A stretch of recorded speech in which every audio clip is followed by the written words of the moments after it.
Whatever mental health looks like for you, all of us are here for you. What is your profession? We will encourage you, inspire you, and build confidence in you to truly be yourself and to tackle the world.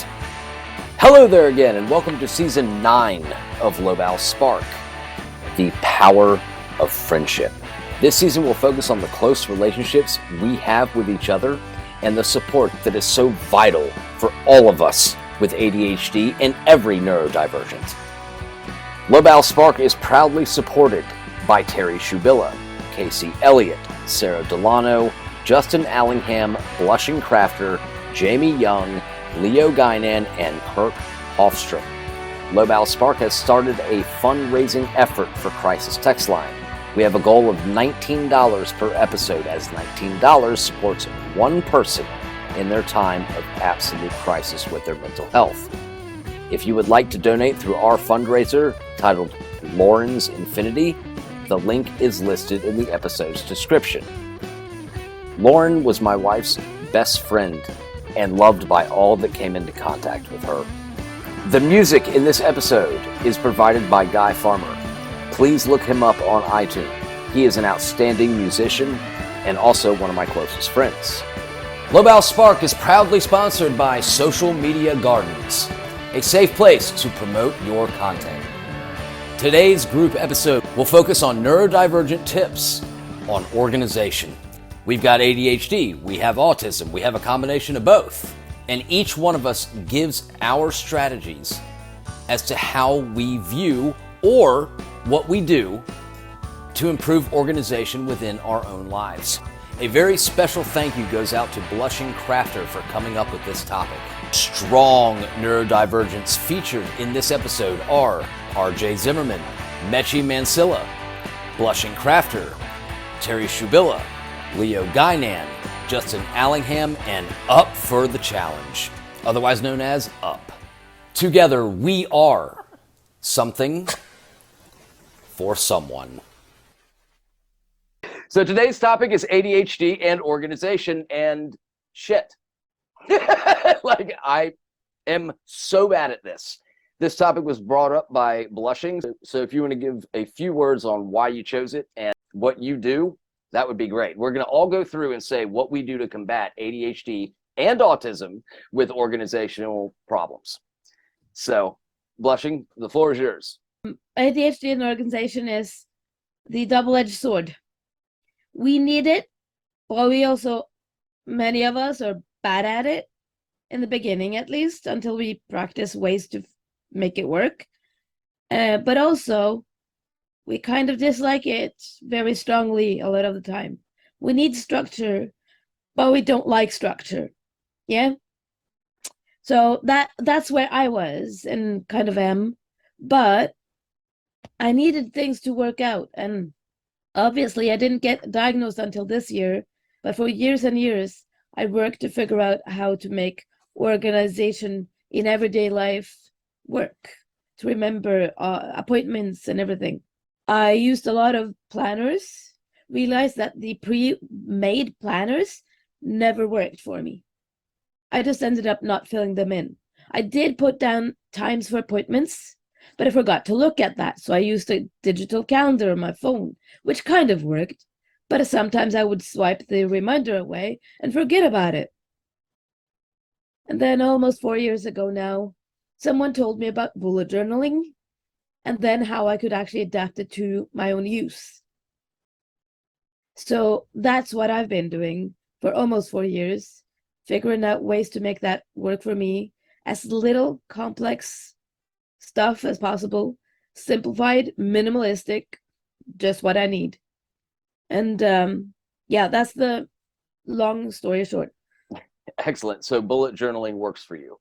Yeah. Mechi first, because she is so excited about this. Okay, so I love the topic because like Blushing, I too was diagnosed very, very late. I mean, I was diagnosed last year when I was 29. So I had to live an entire life without knowing I had ADHD and thinking I had ADHD and find ways. I watched every single productivity channel out there. Michelle B, you call it.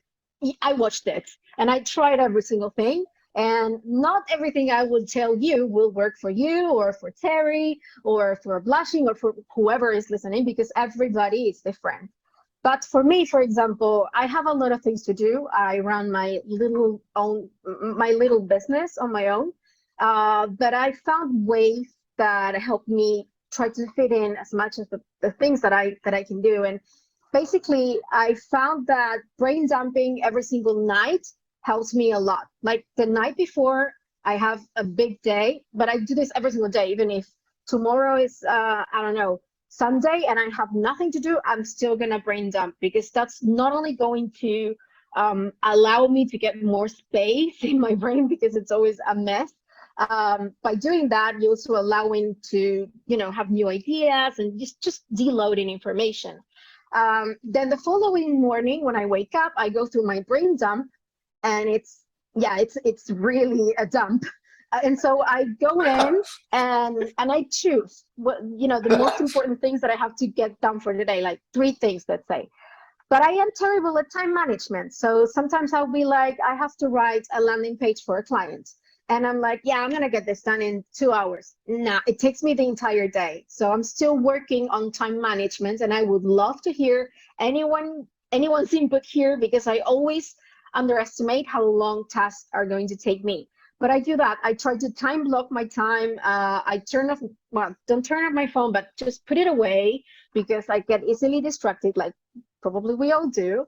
And also something that I started doing not long ago that I took from my boyfriend is I grab my Apple Calendar and I add when I take my meds and how long it's going to take, so how long they last. And I try to fit in the most important things that I have to do for the day in that time. And another thing too is try to work when you feel your best. For some people, it's going to be in the morning. For other people, it's going to be in the night. It doesn't matter, as long as you can fit in. Of course, some people will have full-time job, 9 to 5, and you cannot choose maybe when you work. But if you work on your own, then I would suggest that you do that. But if you have your own business or something that you want to do, I found this very recently. Delegating works beautifully. Anything you can delegate, try to do it, or build systems. I don't know, try to automate anything that you can do.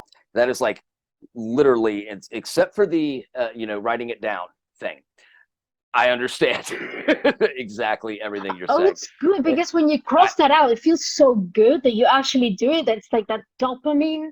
It's amazing. I don't know, for me. It's amazing for me to delete the screenshot of the note that I took of what I have to do. Oh. And then set it as the background on my phone. It's a lot of steps, but we'll go through that in a little bit. Up. Hello. Autism. Well, autism and OCD. So it's not just the autism on this one. I think the OCD probably has a bigger. This is going to be an interesting organizational situation, I think. Basically, the exact opposite of Mercedes. I also have a near-eidetic memory, so I don't need to write anything down or to screenshot. I just have it in my head.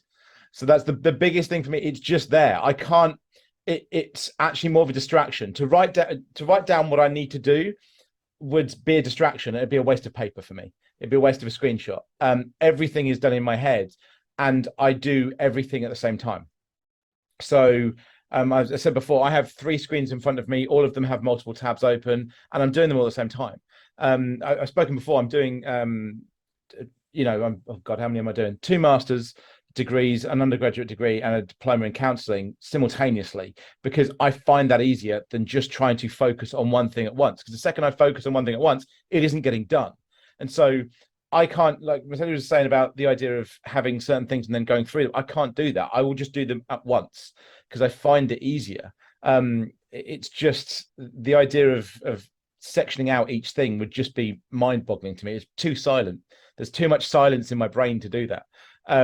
So for me, I just have to do it like that. I work best at night, always. I mean, for me, it's Agreed. It's 11:15 Same. now already and I'll start doing stuff. I'll start making some videos tonight. I've got to do some stuff for my yoga instructor course tonight, so I'll do that as well. It's just easier for me to work at night. I think that's probably similar for most of us, I'm going to assume. Nighttime seems to be something neurodivergents come alive, like vampires. It's because everyone else goes to bed, so we can actually fucking do something. Yeah. And not be judged by it. And Like, that's the thing. Delegation, I fucking hate delegating. Now, RJ probably has picked up on this, given that RJ is a trustee of my charity. But if I can do it myself, I'll just do it because it's easier. So, like some of the resources, I appreciate that. Thank you. So some of the resources on the website, the resources, because I have the backing and the qualifications, I've done about 10 of them. Because I thought, well, why am I going to ask someone? I can just do it now. I've got a camera. I'll just do it. Like, why am I going to fuck around delegating to someone? I'll just do it. Like, if I contact somebody else, I've got to wait for them to get back. I've got to wait for them to read it, then get back. I can just do it now. So I'd rather do it now. But are there things that you can't do right now that would be easier for you if you said, can you just, like for me, I hate writing emails. Hate it. Like, because I'm bad at grammar, I'm bad at all that kind of shit. But so Leo and Terry help me with emails, because it's easy to them to just 30 seconds goes by and they've written a whole page of what to do. Is there anything difficult for you that you could delegate or would want to delegate? Or if would it's that on my mental list, no. Because if it was something that I couldn't do, I wouldn't put it on the list in the first place. That would be pointless. Now that I agree with, and I'll get to that too. Yeah. So the idea, it's not going to be. When I was working as an admin, I was a programs administrator for a university, and I had charge of a massive amount of students. A couple of thousand students. My day was finished by about 11 a.m. because most of the day was me watching YouTube and then talking to students when they came in, because I'd done all the jobs, because apparently people needed to spread them out. And I'm like, I'll just do them at once. Let's just get them done. Let's get that done. Right, I'll go and have a coffee somewhere. And that's how I ended up doing more and more. That's why I ended up studying at the same time I was there, because it was just easier to do that than muck about. I don't understand. To me, I don't understand how people can just do that sectional one. It would destroy my brain to do that. I can't just single out one thing so is it more like the multiple things you do, the more multiple things you do? Like, well, the more I'm always having to do several things at once. Right. The more that you're doing. Right. Okay. So not necessarily the more I do that, the more I do. It could be the same amount of stuff I'm doing. It doesn't necessarily mean that I'm just going to add stuff to it all the time. Right. But I can't go down to one thing. If I go down to one thing, I just want to do it. I'll just be like, right, okay, let's just go for a beer. So it's got to be, okay, got it. Okay, that makes sense. Both of y'all actually, it's playing in perfectly to this. I want to go with Justin, ADHD organizational opinions. What do you do? Hello, everybody, by the way. Look, I'm a bit of a basic bitch where this stuff is concerned. There'll be things like lists, and there will be conceptually divided lists like in, out. In is at home, out is not at home. If I write a list, I feel very aware of what's going on. If I don't write a list pretty much every day, there can be a mountain of things that I need to do that I'm periodically not aware of. One thing that I struggle with conceptually that I'd be interested in asking other people's opinions on is the delineation between the kind of everyday of life kind of stuff and the business that we build on that everyday of life kind of stuff. So because I've got a family and because I've got 3 teenage children who wish to destroy my soul and my house, I do spend a period of time, because they're here sort of every second week, it gives my life kind of a clunky I don't know how to put it. If something is there every week, there's a rhythm to it. even if there's more bulk work to do. But because they're not here every week, then I struggle insofar as rhythm and cadence is concerned, because it's like lots of time, no time, lots of time, no time. Some of the strategies that I use are something as simple as a clock. Now, by a clock, I don't just mean like the watch on your wrist. I mean a highly visible digital clock right in front of you. Something as simple as that, because I have one to my right now that's like next to the TV. And when I'm with the other half, it just allows me to go to bed at the right time. And it is a distinctly different level of time awareness to, you know, yes, you've got time on your watch, and yes, you've got time on devices, but that's one more step to get that time awareness rather than just having it in front of you. So I'm going to put one in every room of the house. But the people's attitude toward the basic human functioning stuff versus the business stuff would be interesting to me. It's also a boundaries issue, prioritizing me over prioritizing other people, because when you come from a codependent background, it's very easy to go, I am here to please you. Please take my time, take my soul. It is worthless. So I'm very keen to, now the attitude I've tended to take is to be proud of reorienting, just being a human being and not having crap around me. So yeah, I want to have clean floors because I want to be a human being who is functioning.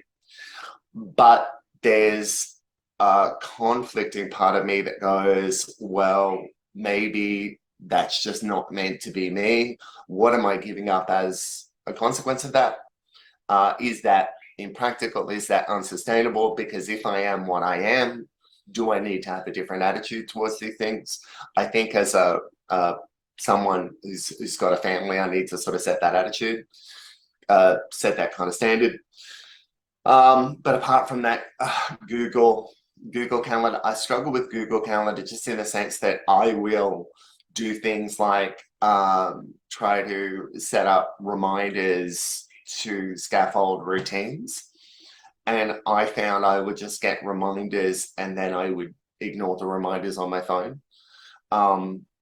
So I guess the most leverage question I can ask, especially in the presence of Senior Up, is the distinction we all make between the everyday and the content creation business vibe, because I can sometimes find when my people go, this place is fucking filthy.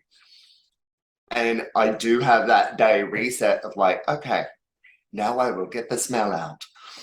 And it can be all consuming. So I felt like I spent a lot of time yesterday on that. And there's other stuff I would have wanted to have gotten done. I felt good about the stuff I got done, but yeah. I don't push the distinction between, so for content creation, for instance, because you mentioned it, and everything else, they're not separate for me. It's very much the same thing. So when I do YouTube videos, for instance, which is where I come from, I don't have a script because of my memory. I just start talking. They are one take and that's it. So I don't try and separate. I just say as I would do when I'm on here. It's why my podcasts are the way they are when I do them. It's why I do things the way I do it, because I just go, this is how I'm going to talk, this is how I'm going to do it. So I don't separate it. It's why my content creation, apart from the friendly channel, is sweary and aggressively friendly, because that's just... aggressively friendly. I like that. Because that's just who I am, and I'm just going to carry that on to the content creation. If I try and separate it, I would then be focusing, and if I have to change the way I'm doing something to focus on one thing, then it will go to shit. That makes You've actually done me a huge favor, just in the sense Excellent. of that I think is the model for me. Okay, aggressively friendly. Hi, how you doing? I will yell my love at you. I will yell my love into your life. All right, we have a decent amount of people. We have to move on. I'm sorry, but that is perfect. I'm glad y'all got something out of that. Oh God, I have so many for the end of this. Terri, I would like to go with you next on organization and ADHD / autism or whatnot.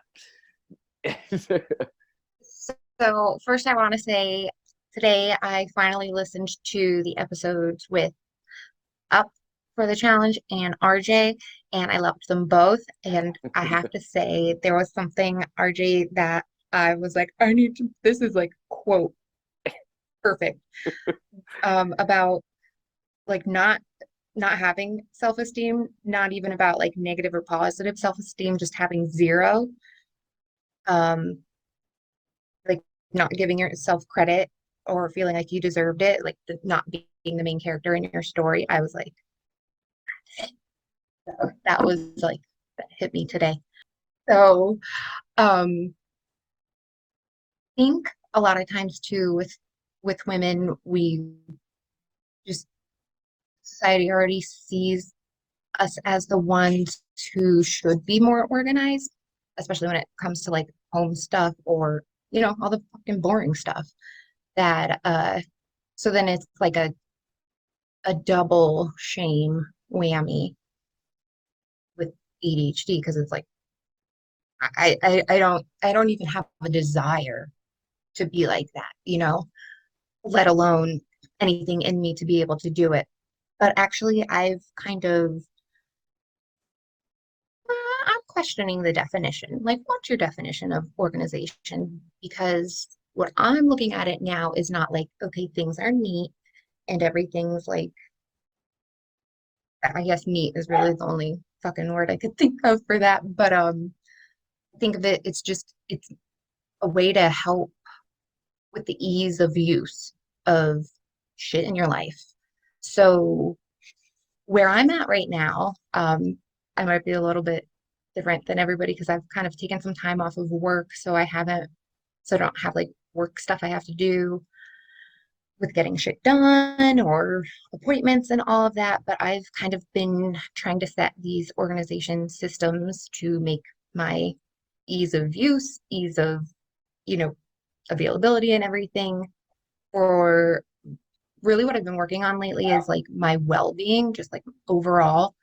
And which has an emphasis on my mental health for sure. But like some things like staying hydrated and, you know, taking medication, my medication that's prescribed, and then supplements to help with different things.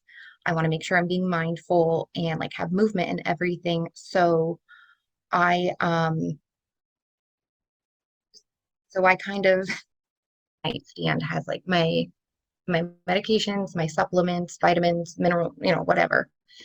And it's like the morning ones, and then then the end of like the ones that would be at nighttime, so that I like don't even confuse it. And then I've been coloring and drawing a lot lately, so I even made like myself a pretty list of like health matters and everything. So then I have like the different color coordinated as well to make sure like, okay, I have that. So I'll put like little tiny reminders in my planner. Just like, okay, did I move, you know, in the past few hours? Like I need to make sure I'm moving, put H2O because I need to be like hydrating. And even like things about like, okay, with this medication, make sure you have a full glass of water with it. This, you know, supplement, make sure you like you don't take it on an empty stomach. Like that. You know, that's not really organized, but like I said, I changed the definition for myself. It's like fuck Right. organization. I'm making shit easier for me. That's what organization is making it easier for you no matter what the Right. fuck it. Like, who cares? Right. If it works for you, it works. RJ, next on organization. How you doing, buddy? I'm pretty good. I'm pretty good. Terri, I understand everything. So I'm sorry that we're in the same boat with that. For organization, this is kind of an interesting topic because I am anti-organized, like about everything. Like I just see it and I grab it and let's go. If I don't see it, it's not there. Like for real, that's my life. So I recently moved and I'm like in the middle of making my life more organized for the same reason Terry is. It's got to be functional for me. So what do I have to do to make things more functional? And I'm going like room by room, but I'm not doing closed cabinets in a lot of my house because I've realized this past couple of years, I can't have closed cabinets because then they disappear. So like in the kitchen, my pantry is open. It's like just a regular shelf. And my pans are sitting on regular shelves as well because I'll forget that I have this pan and I'll use something that works, but it's not the right pan. And I'll be like, wait a second, I do have that. And then I'll go and I'll grab it. So like that's how I've made things easier for me. And then it's also easier for my kids as well to help them understand organization because it's not something I was taught as a kid in general. And then also learning now I have ADHD on top of it. Like I grew up in a doom mess. So that's what I live in now is a doom mess. So it's visual for you. Like you have to see it 100%. A lot of it. And yeah, like I have about, my phone, notebooks, different notebooks that are color coordinated for different things. But if I think about something and I don't have the right notebook around, it's whatever notebook I grab. And it's like, it's going in there. And guess what I'm not going to do? Rip that page out. So I got to dig through and find it. So now I got these for if I really need to know where I have a book. There you go. That's awesome. Like so like I think part of being like a high voltage line tech that's worked for me is that there's a step process that's made. And if you don't follow those steps, you make a really big arky sparky in your face and it's not fun. I have all the post-it notes too. And it's I've started to utilize my calendar more. And it's not that I have the alerts, it's that I look every day. Okay, do I have something today? What time is that at? All right, what do I think I can get done before that time? And then sometimes today is a good example. If I'm really excited about something, I get that paralysis. And it's like, I can't do anything leading up because I can't be late. So I was actually in this Zoom call 10 minutes early and just sitting here by myself, just chilling. I got that email. I was like racing to get to my fucking computer because I was like, shit, someone's already joined. Like, they cannot have this. I couldn't think of anything else to do. So I was like, I'm just going to jump on because otherwise I'm going to be late. And I'm really embracing the fact that like, this is me. Like, this is me. And so what can I do to make things functional for me instead of trying to make myself more functional for everything else? And like, that's how I've embraced organization. And it does mean that my desk is messier than everybody else's. It does mean that things are all over the place and sometimes I don't want to clean and things like that. But it also means that like I have less stress because I'm making things functional for me, right, instead of me trying to be more functional for it. And it's just, that's kind of been the big shift that I've had really the past couple of months. And it's been everything for me personally. That's awesome. I resonate with that a lot because the most dangerous question I'm asked by my wife is, can we take your car? Fuck no, we cannot take my car because my life is in my car and you can't get in it. I've got shit everywhere, but it makes sense to me. So I don't ever I don't care about those kind of things at all. Yeah. But so I get that a lot. Leo, organization and ADHD/autism. Another autistic here that we can get some insight from. So it's really funny because when I was listening to Mechi and Up talk, I'm like right in the middle of that. Yeah, exactly. And like Up, I've got a very good memory and I have to be doing multiple things at once. However, I also have the complete inability to estimate how much time something will actually take. And so typically I'm doing like 5 things at a time on a day, at any given day that, might actually take like a week to do each. And,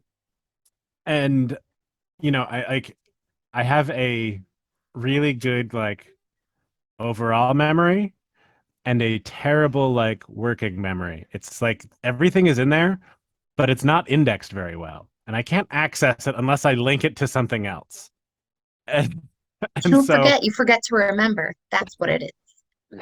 and I found that writing things down and then never looking at them again is actually a really good way to just cement it in and like make it accessible. So I have all these notebooks that I've written in, and I don't think I've ever looked at them again. But just the act of writing it down is enough to typically solidify it. Now, I get that. Yeah. Because I end up trying to do many complex things, I've found that I like to fall back on automations anywhere I can, because that allows me to just, not worry about stuff. And that's also one of the rare things that can actually get me to focus. So a lot of times I will focus on building these elaborate systems instead of doing what I'm actually supposed to be doing, which, is good and bad, right? And one of the things that I realize that I typically do is I estimate time as like whatever part I happen to be focused on now. And then everything after that takes 0 time because it's not right now. And so it's, it's one of those, it's like, the only thing that actually has any duration is like right now. Everything else has no actual time associated with it. Oh yeah. By being able to fall back on automations and systems that allow me to do things fast, then all of a sudden I can start blowing through a number of different things at once because I'm able to just, do like one small task and have it kind of kick off a whole line of things. And for a long time, all of my systems that took care of that stuff were very much like work focused because that's kind of where we, where I was focusing on doing this. But only pretty recently have I started trying to bring that into like, my personal life. And so I have, like dashboards and Notion set up that again, I don't actually update very often. And that's something I need to figure out how to get more in the act of doing so I can kind of keep track of statuses and then just not have to worry about it. Because otherwise what happens is I eventually will get back around to stuff. But I'd like to make it more systemic in the sense that I can like batch processes and do things like that in kind of groups of related tasks so I don't get stuck doing kind of the one thing here, one thing there. Oddly, one of the tricks I've always had to get myself to do things is to figure out how quickly I could do it. So the efficiency part plays in a big role. It's kind of like triggering that competition against myself. It's like, oh, well, this thing sucks. I don't want to do it. So how fast can I do it? And then it becomes more about the speed than the actual task, which, it has trade-offs, right? But at least it gets done. Sounds like competition with yourself is what gets you to do. I mean, yeah, absolutely. Awesome. That is getting to do things through self-competition. That I resonate with that too. This is going to be a combination. God, I don't know what to say at the end of this one because I'll say bits and pieces. Blushing, bring us home on this since you brought up the topic. So, like a lot of us have been talking about different ways that we organize things. But what RJ said about it has to be functional for you and for me and for all of us individually. Like I was saying, I use books to write in. I have this little palm-sized one that I'm using now and figured out what works with that and what doesn't. And then I have this big one and I've had sizes in between. But it's not just the book itself. It is having lists, having things written down so I don't have to have all of it in my head because I can't. And it's de-stressing myself And over the first couple of years of doing this bullet journal thing, I found a way to not be upset with myself for the things that I didn't get done, be more realistic of what I could do in what amount of time. And we're not talking one day, we're talking a week or 2 weeks or a month.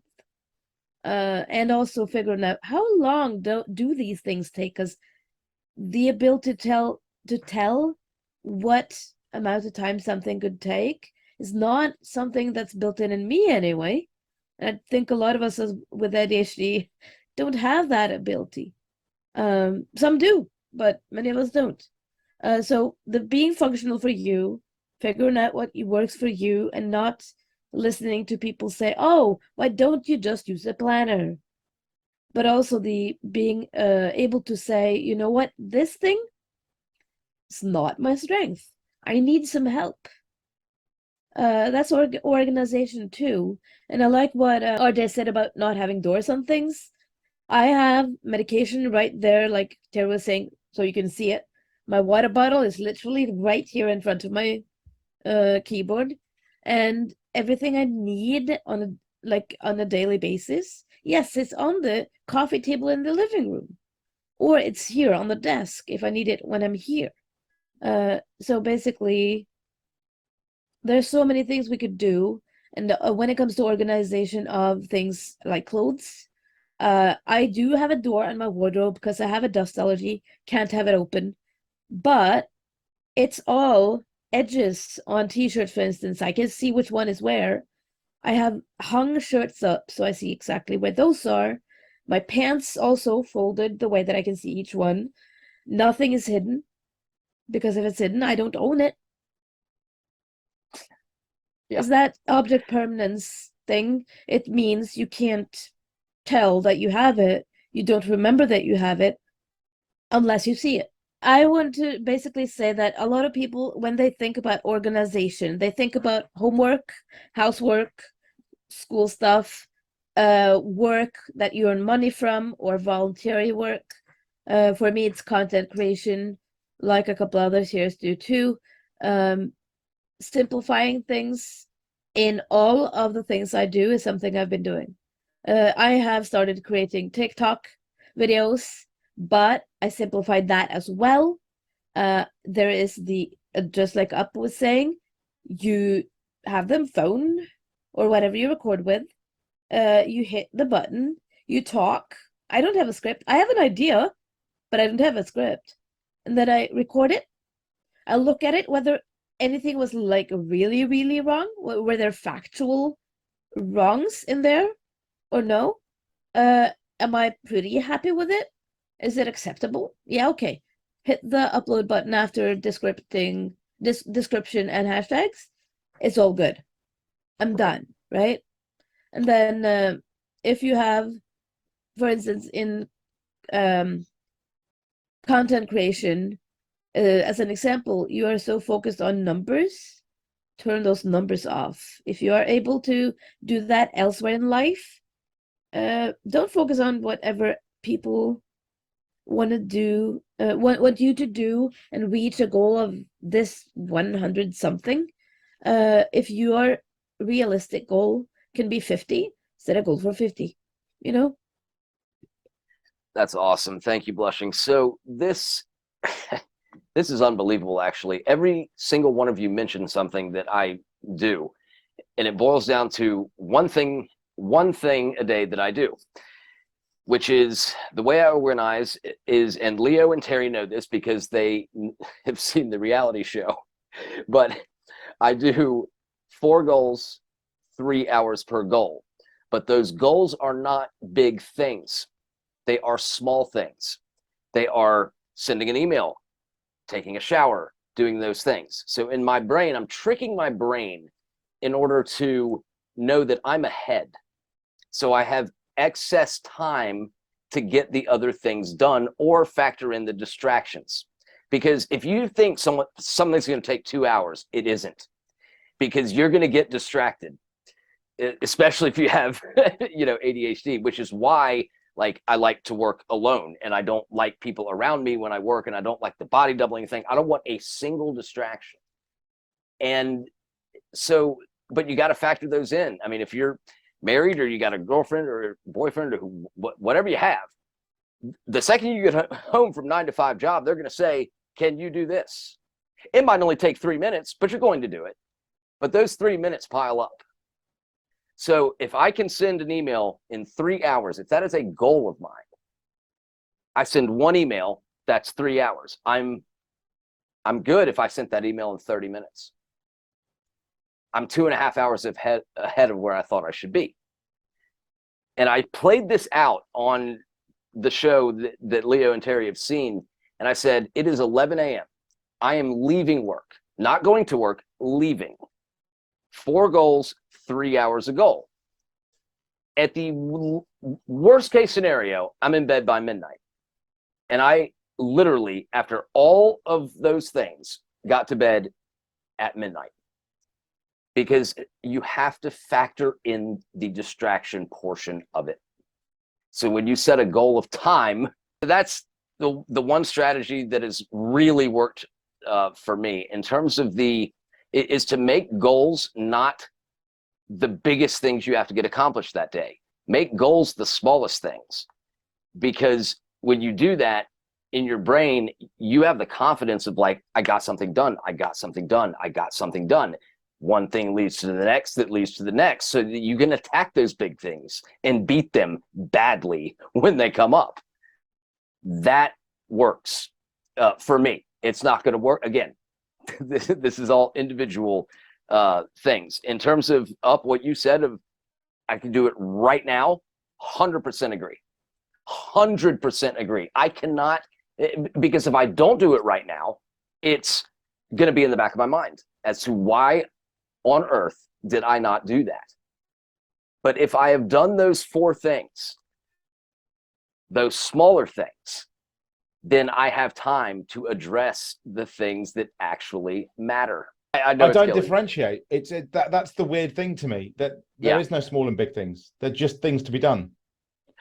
Right. It's just the things that need to be done. It's really weird. I agree with you on that because it stays in the back of our brain. Yeah, it's just there. It's really weird because there's things that I've heard everyone say that is so close to how I think and would do it, but just then at the last minute not. Like what Blushing said about content creation, recording things, and then you said watch it back.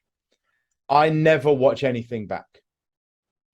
I put a beginning on it, if like an intro, and then an end on it. Like the podcast, just that there. I don't edit anything for shit. It's just immediately just straight on there. I don't care if I've said something wrong because I just haven't. There's my way of thinking about it. It's that like I put in the thing. I have that weird mix of self-loathing and self-love. Of like, I agree I'm gonna fuck it up somewhere, but I also think I'm better at this, and it's done out of the window. It's done straight away. I don't care. If I've done it wrong, somebody will tell me. And so far, the worst response I've had on YouTube was someone having a go at me for having gelled and graying hair. So apparently, I'm not meant to look after myself for that. If that's the worst somebody can throw at me when I'm talking about people's conditions and educational videos, and that's the worst that's getting thrown at me, I'm good with that. That's awesome. You guys do content. I think something that works for me is try to recycle your content. You can, for example, this podcast could be like, you can then turn it into, TikToks and Reels, and you can also download the description and turn it into a email, or also into an article, or an article could be turned into a podcast and a video and smart, and short videos. I love doing that because it saves you so much time. What you just said is exactly what my whole thing is all this content. You can recreate this. And that's why tonight, after this episode, I am posting something on YouTube. I'm starting something on YouTube. It's 5 minutes. Every single person that has been on this podcast is going to have a highlight video that I have made. And I'm not going to tell who the first person is, but we're going to go through the things that they have said that have been awesome and uplifting to everyone. Those are simply clicking and editing just what you remember them saying that made an impact on your life. that is recycling content in a way that can really fucking help someone. We've been at it an hour. We have to do what are you most proud of? You know the drill. Justin, what are you most proud of this week? I'm proud of the fact that I turned up. I have consistently of late turned up to things in a comfortable amount of time that I did not have to rush and could comfortably walk into said place with extra time for contingencies. I feel really weird about that. There's something weird going on, but I'm going to take that win. I did that. Hell yeah. Nice work. I love it. RJ, what are you most proud of? This Really, week? me? Yep. Oh, come on. You know what I'm proud of? I went to the barber and got my beard taken care of. I called and made an appointment, Okay. made it there, and I took care of myself. And I'm proud that I took care of myself. So, Hell yeah. Love that. Blushing, what are you most proud of this week? I am most proud of myself for this week after getting home from my England trip. Allowing myself to basically dump the laundry in the spot we have in the bedroom for it and not do anything else, not unpack the rest, not stress about it, not blame myself for not doing it, because I used to do that in the past. And then, well, I got COVID on this trip. I didn't know that until Tuesday morning. But I basically allowed myself to rest, and I'm still doing that. I'm pretty fine. I haven't been sick, but I said, you know what? My body's gonna get what it needs, and that's rest and hydration and food. And then looking after my partner, who's quite a lot worse than me. But yeah, I allow myself rest and not unpacking and fiddling around with things I don't need to do. I'm Right, 'cause- cooking though because you need to, but you know. Yeah, the clothes don't matter. I mean, having laundry on the Yeah. bed, none of that shit matters. So I'm proud of you, Blushing. That's awesome. Terri, what are you most proud of this week? Every single day, multiple times a day, right now, don't quit. I'm proud of myself for that. It's been a rough go for a little while, and last weekend was kind of the worst in a long time. But I just said I need to buckle down, and I need to do things that are going to be good for me, or things that I might feel right now, an uplift or energy or whatever, but then things that I know will compound and have a lasting effect. And I'm proud of myself for bringing the me that I know is hurting and struggling and hiding right now, bringing a piece of that me here tonight and laughing. I mean, it's fucking awesome to laugh, and I'm a natural laugher, That's so goofy, great. silly, you know, and so I'm fucking proud of myself for not giving up, and that is multiple fucking times a day. Mercedes, what are you most proud of? I'm proud of, well, I don't know if I can be proud of it. I kind of feel like I'm up for the challenge here, but because I'm like proud of my toxic productivity, but at the same time, I'm like not okay with it. And I started therapy not long ago to work on that because it's too toxic. But I'm proud of it in a way because it helped me do so many things. Like I wrote a book, I finished like 10 sales pages for clients that were like super, super long. I managed to build a team. I got new clients. I managed to get back into the gym like 5 times a week, which was a long time since I last did that. So I'm like kind of proud of something that is not good for my mental health, but I'm still proud of it because I don't know, I've managed to do many things. Leo, what are you most proud of this week?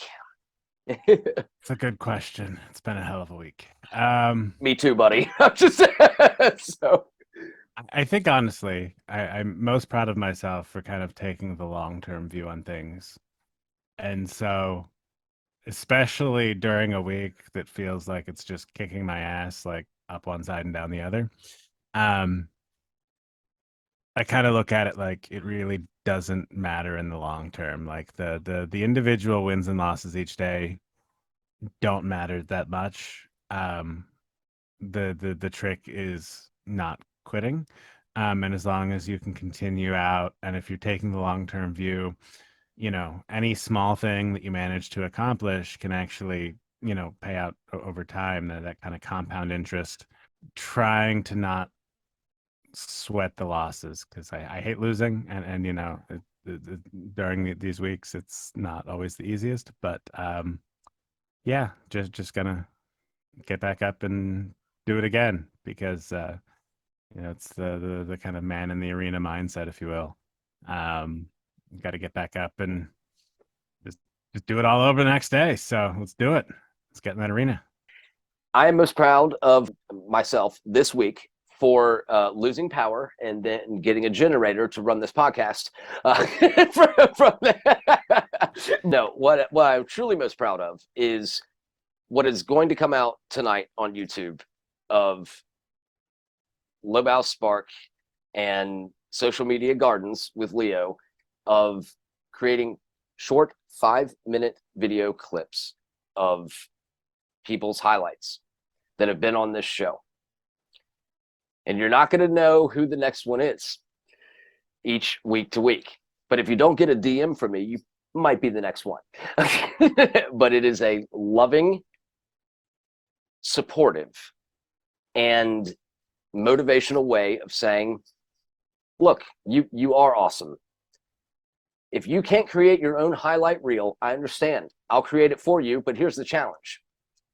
If you don't like it, you have to create a better one of your own clips. And what that does is that gets you to focus on, what music do you like? If you don't like the music I used, fuck it. Create your own.